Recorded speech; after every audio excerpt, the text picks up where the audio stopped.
Video games have always been a medium in which people can express thoughts and feelings to really get a message across and help us all learn morals and lessons. Even during this time, kids were inspired to be like their favorite video game characters. I want to be like Mega Man. I want to be like Samus. I want to be like Mario, dude. So it's no wonder why that throughout the lifespan of the Super Nintendo, this beautiful bastard right here, we were graced with not only a cascade of amazing games, but with them, a strange offset of games that were built to help kids cope and learn about things like diabetes, asthma, and teach kids that smoking is wrong. Wait, are these PSA games? Rex Ronan the Experimental Surgeon. Just listen to his hip new licks, cousin. Yeah, music's so rad. With a name like Rex, you know he's a total badass. So, what is this game? Well, back in the 90s, there was a huge push against tobacco advertising, and companies were doing whatever they could to warn against the hazards of smoking. Now, there's no denying that it's bad for you, but get nestled in, folks. This is gonna be a rough ride. Jake Westboro thought he had it all. A successful sales career with Blackburn Tobacco Company, a beautiful wife, and great car. Jake started smoking when he was just 15, but now he's dying from smoking the cigarettes he once sold.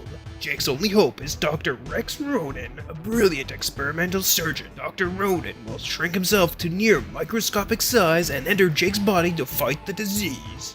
Oh, you mean they're directly ripping off the Fantastic Voyage? Wait, there's more. You see, if Jake survives, the Blackburn Tobacco Company could lose millions from the negative publicity. So what does the company do? Why, they manufacture their own set of killer microbots to stop Rex. Because they'll do anything they can to stop Rex. Holy shit. This tobacco company is worse than a guy. A real bad guy. Before you start every level, the game throws an objective at you, mashed in with a fact why smoking will kill you. Yay! Fun time kid games! Your goal is to remove the different diseases from each stage, which are all different body parts, while killing tobacco company's evil robots and answering smoking-related trivia. Oh, what fun! That's all there is to it. Seriously, that's it. That's the game. Now, the gameplay is horribly clunky. The characters' movements are hilariously over-exaggerated. Every enemy takes too long to fucking kill, and it's not fun. But there are some good things about this game I genuinely like. The first level was kind of interesting, and it's obviously a mouth. In fact, how well this first level was done, I'm shocked they didn't come out with a dental hygiene game based on this alone. The map displayed on the top right corner is pretty interesting too. It serves very little purpose, but it's there, and it looks cool. The best part about this game is when you travel in between levels. You jump into your spaceship and travel in between body parts. When you do this, the game switches to a different perspective, and you just shoot down enemies until you reach the next organ, and a little map on the top right shows you moving around. I genuinely like this part of the game. I actually think it's really cool. Unfortunately, the rest of the levels, like the lungs, the heart, and the brain, are really lackluster and kind of feel the same. And moving around them is just confusing as hell. They're just bad. If they put as much effort into making the other levels as they did the mouth, this might have turned out a better game. So finally you reach the end of your mystical journey and, well, there's no boss.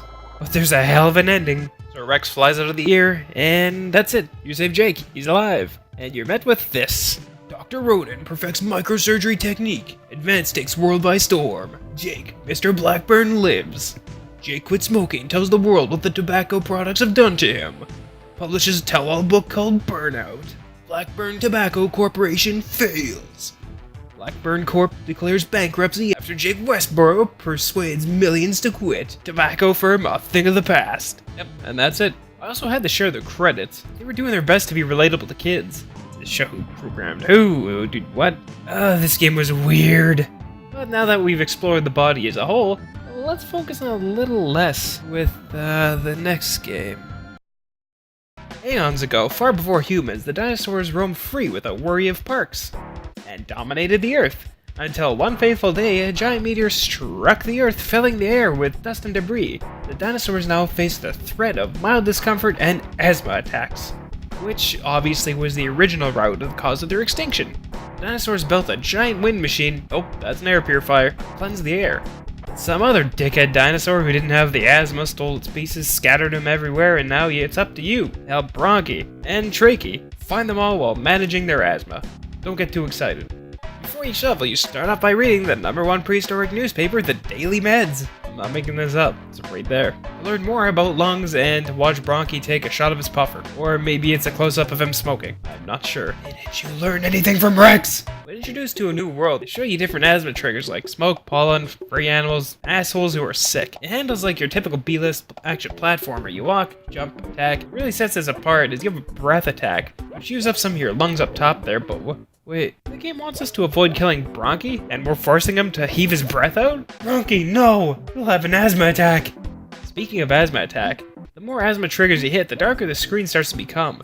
And when the screen blacks out, so do you. Some NPCs will actually stop you to quiz you based on the Daily Meds newspaper you read in the beginning, and if you get it right, they'll either throw you into a new area of the level or give you a piece of the item that you need so badly. At the end of every stage, you encounter bosses like a spiked tail, I imagine wearing a wife beater, an obese vomiting brontosaurus, a rhinoceros. Wait, what the hell's a rhinoceros doing in here? That's not a dinosaur. They had their choice of 1,000 different dinosaurs and they went with this? Another obese bronchosaurus. You get to undress a woolly mammoth, and a very uninspiring last boss, where you pick up a piece, put it in place, walk back, pick up another piece. Yeah, you do this 5 times and you're golden. And now that we're done the game, we've saved the asthmatic dinosaur world and get a key to the city, because that's important. That's almost as important as Captain Novolin. Oh yes, Captain Novolin. This superhero is pagging. He's got the sunglasses, rock-hard abs, and a bulge to boot. You know he means business. Well, what is his superpower exactly? Well, if you can't tell by all these horrendously rendered sweets, he fights diabetes. Yes, he is the modern-day Wilfred Brimley for the Super Nintendo era. He fights diabetes. Look, it says right here in the box. How could this concept go wrong? You know what? This game actually has a story. So as luck would have it, aliens invaded Earth and landed on top of a mountain way up there. You get it? Way up there? Oh, that's sad. Oh, game, you're just too clever for me. So the aliens all took on the disguise of junk food, and the command of their alien leader, Blubberman, stole the mayor, Gooden, from Pineville? Oh, by the way, the mayor's diabetic. He's gonna run out of his meds soon, so go save him. I don't care if this game wasn't meant to be good. The writing could have taken some fucking liberty to be a bit more original. You know, the writer was sitting at his desk going, how did I get here with my life?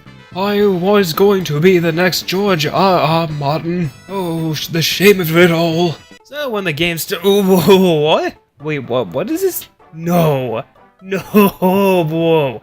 First 5 seconds we have a blonde Michael Jackson giving me medical advice? No, stay away. Before you start the level, and multiple times during the level, you'll have to stop to enter your blood glucose level, and shoot up a dose of insulin. After the... Stop it, game! I found the aliens. They're giving me dietary advice. Hey, Yoda, is that you? The concept of the game is to make it to the end of 4 insanely generic levels while collecting diabetic-approved snacks, and answering questions about diabetes. Every time you get hurt, your blood sugar spikes, and eventually you die because of it.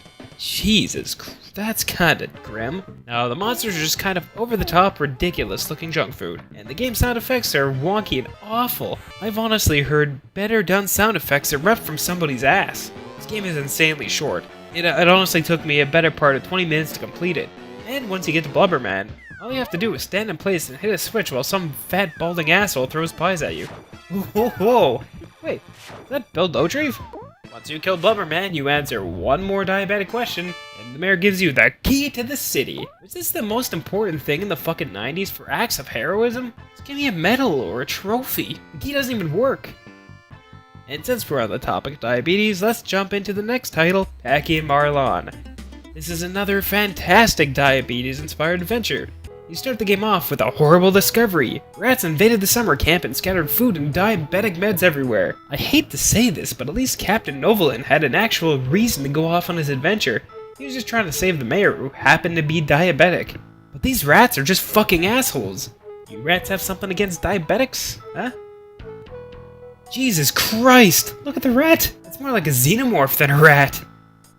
Now this is something you wouldn't expect. When you start the game off, you're met with an overworld map where you can choose a stage. And when you choose your stage, you have to check your blood sugar level, again. And then you have to shoot. And the food. So, this is no different than Captain Novolin. So what you have to do in the game is find the foods which are shown with the orange number underneath, pick them up until they turn green, boss at the end. The controls are kinda clunky like you'd expect, and you can float with your ears, fire, water, nuts from your nose. Sometimes when I've made it to the end, my character actually dehydrates after fighting a boss, and the game makes me replay the level. I'm not restarting! No, oh no, no you can't make me. I am not playing any more of this. Don't forget to like, comment, subscribe to the channel to show your support, and leave a comment below with what you'd like to see next. Thanks for watching, and I'll see you all next time.